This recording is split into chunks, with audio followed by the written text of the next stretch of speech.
nk'ikimanga Uburundi bwaguyemwo n'intandaro y'ibibazo igihugu kiriko kiracamwo gushika uno munsi kwisonga hakaza ibibazo by'umutekano. Reka nsubire ndagwe kaze nshuti munywanyi wacu ndagwe mwiriwe canke mwaramutse bivanye naho muherereye kuri mwe mwese mumviriza amakuru n'ibiganiro dutambutsa kuri imbonesha kure yacu ari nayo yanyu ya Burundi News TV. Ndabwira ukuri aka kanya makuru akomeye cyane yeje kudushikira nga mu gihugu cy'u Burundi n'amakuru ateye ubwoba igitero kaminuza coba kigira kigabwe na cane bivanye nuko gushikunga rero cibitoka yeje kwibonekeza inkoho zinini nkuko amasoko yacu n'umwe mu basirikari batuyagiye amenyesha gushika rero amakuru akomeye cyane yeje kudushikira ubwoba n'igishikane vyose ku mukuru w'igihugu nyene cubahiro General Major Evariste Ndayishimiye nayo ivya Felix Antoine Tshisekedi wa Kongo biraheze akakanya gushika rero Moise Katumbi bikaba bitegekanywa yuko ari we nyene agiye gutwara igihugu ca Kongo. Ibi vyose rero bikaba bigiye gukwegeranya n'icubahiro General Major Evariste Ndayishimiye akarambaraye. Na makuru rero twatorejwe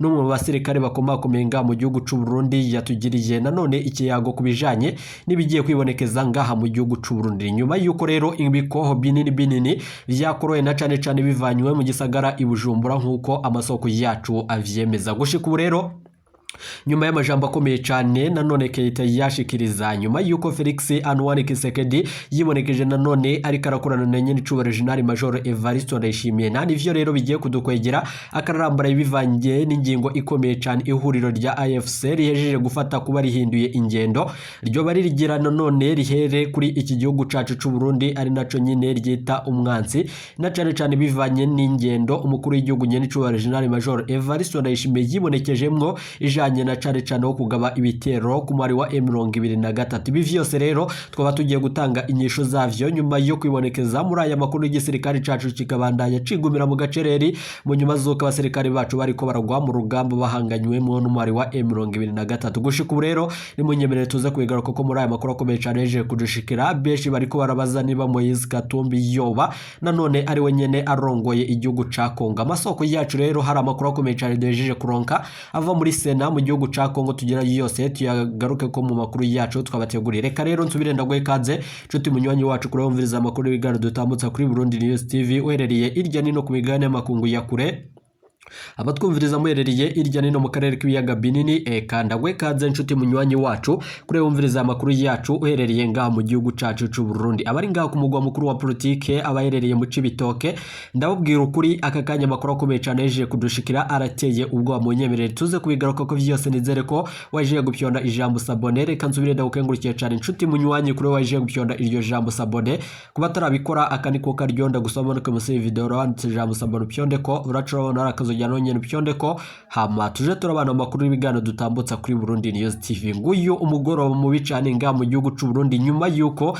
nanone ibihugu bitandukanye igihugu c'u Buganda igihugu c'u Rwanda n'ibindi bihugu na cane vyama bidashigikiye umugambi wa nyene cubahiro General Major Evariste Ndayishimiye bivanye nuko gushikunga amakuru akomeye cane yeje kudushikira nyene cubahiro General Major Evariste Ndayishimiye yibonekeje ashigikiye amajambo akomeye cane ya Felix Antoine Tshisekedi aho nanone yataziraga abakuru b'ibihugu batandukanye amazina mabi cyane ibijanye no kubatuka vyose bikama nanone vyagirizwa umukuru w'igihugu nyene cubahiro General Major Evariste Ndayishimiye. Perezida mushasha mu gihugu ca Kongo yobarinde munyemere dutange umuco kuri aya makuru akomeye cyane. Ndabibutse yuko aya ari amakuru abavugwa muri politiki umutekano n'agateka kazina muntu mukatorezwa n'umugwa wamenyesha amakuru muhinga akorera nga mu gihugu c'u Burundi n'abandi bakorera irya nino mu karere k'ibiyaga binini. Ingingo nkuru turazifatira ku makuru akomeye cyane adushikiye aka kanya. Umuhari wa M23 uhinduye ingendo woba ugiye kwivuna umwasi ari we nyene igihugu cacu c'u Burundi nyuma yuko rero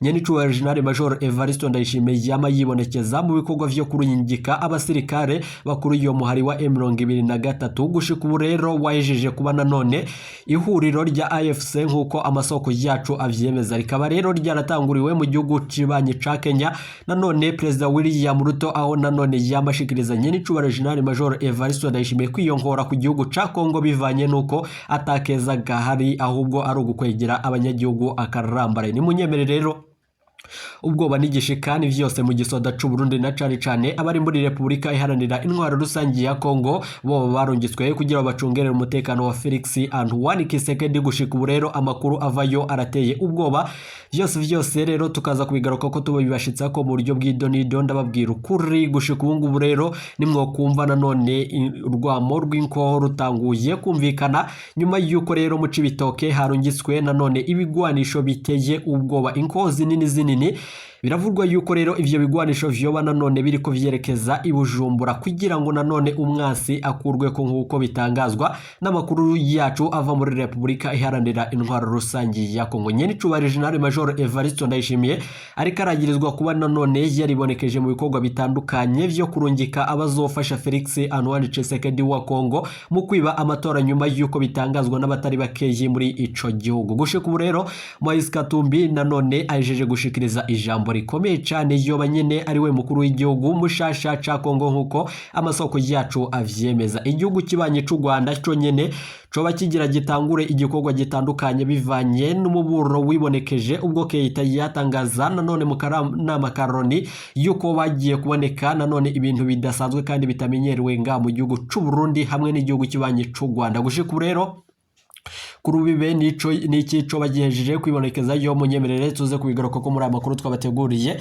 Gushika rero ni munyemerere dutangurire kuri amakuru akomeye cyane bivanye nuko ingabo nanone z'umuryango wa Afrika y'ubuseruko zarayizivuye mu gihugu ca Republika Iharanira Demokarasi ya Kongo mu 2023 iciye ihindura ingendo ikaba rero igiye kubanza kwivuna umwanzi na cane ari wenyene igihugu cacu c'u Burundi. Ibi vyose rero bikaba mu nyuma zuko nubundi vyavugaga yuko wahagaritswe nanone n'izingabo nanone za Afrika y'ubuseruko zaraye zivuye muri Republika Iharanira Intwaro Rusangi ya Kongo. Hari ku munsi w'ejo kwigerekerezo rya 21 Kigara mu mwaka wa 2023 izo ngabo akaba ari nazo nyene zafata indege ku kibuga c'indege ca Goma mu buseruko bw'ico gihugu. Amakuru akomeye cyane yeje kudushikira rero arateye ubwoba nuko n'umuhari wa M23 ciye utangura gufata utundi duce dutandukanye bivanye n'agahengwe kari gahejeje imisi itari mikeyi muri ico gihugu. Nanone rero kiyugu umunyakenya atwara ingabo za Afrika y'ubuseruko zahora mu gikorwa cyo kugarura umutekano mu gihugu kibanye ca Kongo akaba yamenyesheje yuko leta ya Kinshasa nanone yamenyesheje ko leta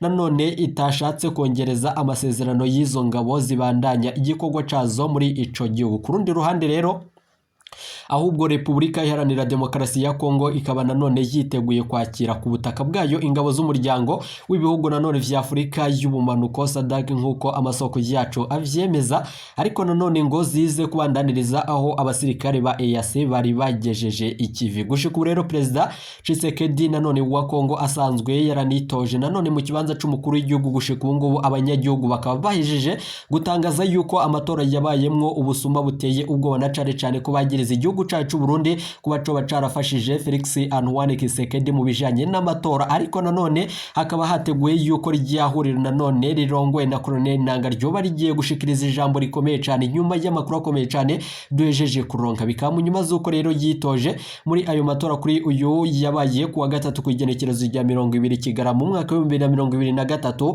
abandanya nanone gushimangira ko igihugu c'u Rwanda basangiye kuba mu muryango wa Afrika y'ubuseruko, arico nanone kibandanya nanone mu gufasha imigwi ihungabanya umutekano w'ico gihugu muri ubuseruko bw'ico gihugu muri Republika Iharanira Intwaro Rusangi ya Kongo. Nani yo mvo rero igihugu kibanye c'u Rwanda coba kigira ngo gice nanone agasuzuguro kugira ngo gitanguze igikorwa gitandukanye na cane ko kiteguriye ibijiye kuba mu rugamba rukomeye cyane. Munyemerere rero tubigaruke ko ni mu kiganiro rero bivugwa yuko rero yahaye mbonesha kure yitwa Top Congo akaba yamenyesheje yuko nanone atazotinya gukoranya inama nshinga amateka na nkenguza amateka ngo zimuhe uruhusha nanone rukomeye cyane rwo gutera u Rwanda mu gihe ihuriro ry'imirwi igwana na leta ya Kinshasa nanone Alliance Fleuve Congo yo kwihenda nanone.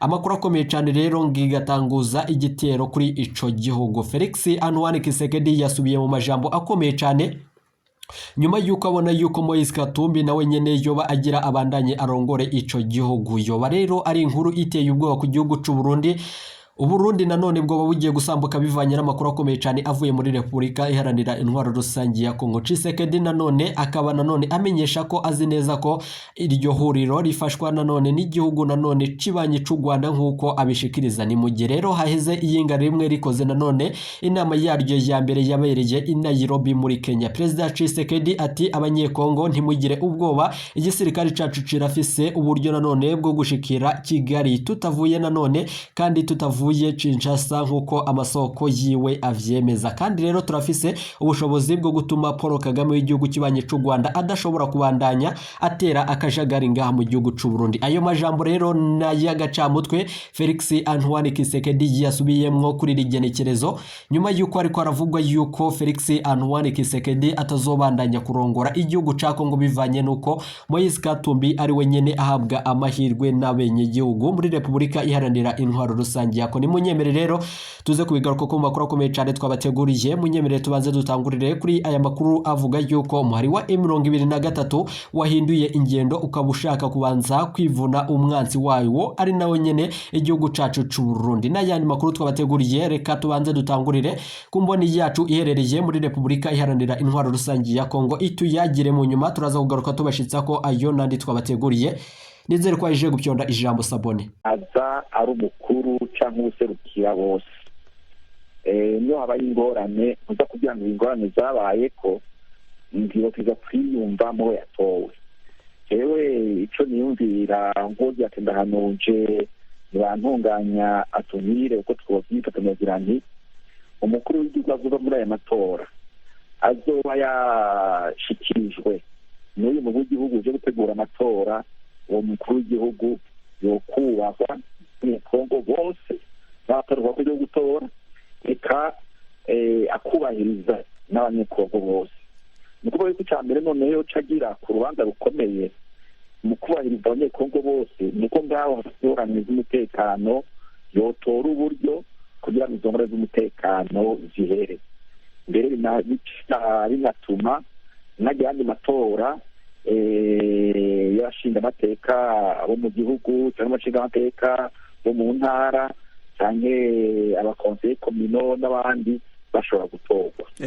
Kuko buriya ni ukumenya yuko igihugu kugira ngo kironke umutuku imbaraga zaco bitezwa kugira hejuru ku mutwe wacu, ni ukuvuga uwukirongora kandi aheza abantu tukamwiyumvamwo agaheza akaba ariwe abazwa ibyo byose biraba ico gihugu. Tubibutse inshuti mwese ko muri ko murabandanya kumviriza iradiyo Ijwi ry'Amerika. Turi kumwe na Claude Hategeka. Muri aho? Yego turaho. Muri hega Claude Hategeka? Ndi mu mujyi wa Goma, burasira bwa Repubulika ya Demokarasi ya Kongo. Ni byiza cyane rwose. Ikibazo cy'imviro mu kanya gato nduga ku ijambo. Ikibazo nje nabaza abatumire ni ikijanye n'ukuntu imvururu zaba nyuma y'amatora, ese gute ko bateganya ko babona ibintu bizaba nyuma y'amatora, uko abaturage uko turi kubibona mu mabiro y'amatora abaturage benshi batoye Tshisekedi, ariko ugasanga ibinyamakuru byo hanze abatavuga rumwe n'ubutegetsi bategura ibintu bimeze nk'imyigaragambyo. Uko abo batumirwe babona gute ibintu birakurikira nyuma y'amatora? Murakoze Claude Hategeka. Reka tutangure kuri Perezida Sylvestre Ntibantunganya, inyishu ngufi muzaba mukoze duga ku ijambo kuri ico kibazo ciwe.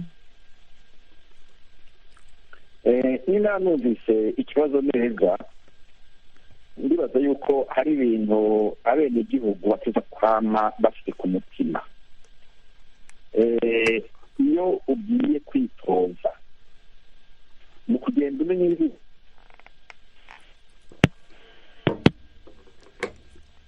ndumva telefone umengo iracitse. Reka tuje kwa Ambassadeur Ndagijimana na kuri ico kibazo ca Claude Hategeka mu kanya sura kurondera President Ntibantunganya. Ambassadeur Ndagijimana, ikibazo ca Hategeka avuga ati tubona abanyekongo aho turi bifuza ko batoye Tshisekedi, ariko amaradiyo hanze n'ibinyamakuru byo hanze n'ibihugu byo hanze bikaba biko bitegura ibindi bintu sinzi ayo makuru aho yayakuye ariko nagomba muce hirya no hino ikibazo ciwe. Urakoze cyane ndagira ngo nsubize uwo muvandimwe niba ari Enoch ndakeka ko mwite ni Claude Hategeka. Claude Wigoma. Nge icyo navuga nabari nk'inama nagira abavandimwe banjye b'abanyekongo bigoma mu Nord Kivu hose nuko bagomba kwemera ko igihugu cyaratewe, igihugu kiri mu ntambara. No kuvuga ko priorite kuri leta izaza yose yaba ya Perezida Tshisekedi aramutse yongeye gutorwa cyangwa hakaba n'undi watorwa, icyambere bagomba gukora mu kugarura amahoro muri kariya karere byanze bikunze, haba ku neza cyangwa ku nabi. Ndashaka kuvuga ku mahoro cyangwa mu ntambara, kuko igihugu cyaratewe kandi hari igice cyacyo gifitwe n'abatari leta. No kuvuga rero ko abaturage nabo bagomba kubyemera bakavuga bati icyaduha ngo perezida mushya aze atubanzirizeho agarura amahoro, noneho muri ayo mahoro niho hazava n'amatora, kuko ntabwo hashobora kuzaba amatora hakiri mu ntambara. Ubwo ni ukuvuga ko rubanda, abaturage bo muri Nord Kivu ndetse n'abaturanyi bo mu gihugu cy'u Rwanda na Uganda nabo bagomba kumenya ko abanyekongo bakeneye amahoro, ko bakeneye imibereho myiza. Nta mibereho myiza ishoboka hari intambara. Ubwo rero nibyo mvuga nti amatora y'abadepite, y'abakonseye, y'abadepite provinciaux agombe kuzaba byo, nta kundi byagenda. Ntabwo umuturage yaba igicibwa mu gihugu cye. Ariko nanone abandi batemera leta ya Kongo bashaka kuzana umwiryane, nabo umuntu yababwira ati nimwitonde. Erega nkurikije ibyo umuvandimwe avuze ati ino iwacu Goma batoye cyane cyane Tshisekedi, aramutse atowe tuje ko yatorwa akaba perezida agakomeza imirimo yatangiye, nkeka ko nawe abizi ko icyambere agomba gukora ni ukugarura ubusugire bwa kariya karere n'abaturage bakagira amahoro. Abaturage bagatangira guhinga, gukora imirimo yabo kugira ngo babeho neza, ntibakomeze kuba mu bwuru. Mu kanya abaturage bene wacu bo muri Nord Kivu rwose nicyo namusubiza, kandi ndakeka ko aramutse atowe byakorwa nabundi nawe yaba ari gutesha abantu igihe. Mu kanya ndasaba Perezida Ntibantunganya abandanye imbere yuko telefone cika ariko aravuga ko byashikirijwe na ico kibazo cyashikirijwe na Claude Hategeka, ariko reka tubanze ijambo Nibitanga na Niasa no mu wanyu radio Ijwi ry'Amerika. Muri aho Nibitanga ko na mahoro cyane ndabaramukije. Muramutse neza, murafite ikibazo cy'imviro duga ku ijambo mu kanya gato. Ni kibazo nagomba mbaze aba banyakubahwa badukuriye mu bya politike. Duga ku ijambo. Dukunze kenshi kumva abanyapolitike bo mu bihugu bya Afrika iwacu iyo hageze ibihe by'amatora barakunda kuza bashikirizanye n'ijambo kumbure ngo amatora ntiyagenze neza uko na kuriya. Kenshi ugaca usanga nabone novuga yuko benshi muri bo baba bariko baraharanira inyungu zabo, kuko nk'ibihugu tumaze gutemberamo kumbure si kimwe na bibiri urashobora kubona umunyepolitike kanaka ariko ariyamamariza kurongora igihugu kanaka, hanyuma yamara gutorwa ahubwo ugaca usanga injyane zirushirijeho kuba cyane, ibintu bikononekara gusumba na kuriya kuntu uwahahora ubwa mbere yaba ariko aratwara. Rero nk'ikintu numva nagomba gusaba nk'abo banyepolitike ku byiyumviro by'iwanje, nibaza yuko boreka kuza baraha ibyiyumviro guha ibibanza birebire cyane bariya abazungu bariya ngo baje bava muri za Union Européenne, bagafata yuko Afrika ibwirizwa kurongo, ntibishobora gukunda yuko igihugu corongorwa n'abantu babiri. Nibaza ko kenshi ni ibintu bigoye kubona ni by'ukuri n'uwuhe muntu yo bari kariyamamariza kuzorongora igihugu, n'uwuhe muntu by'ukuri yo bari kariyamamariza kuzogira impinduka. Ndakunda kubazwa kenshi niyo nje numva ngo inteko mva makungu abanyaburayi bashikirije yuko amatora hanaha yabaye mu turenge mugo gatusanga hariya naho muri biriya bihugu iyo amatora ari karaba Afrika ntitumwa ko guhagararira amatora hariya nkabona yuko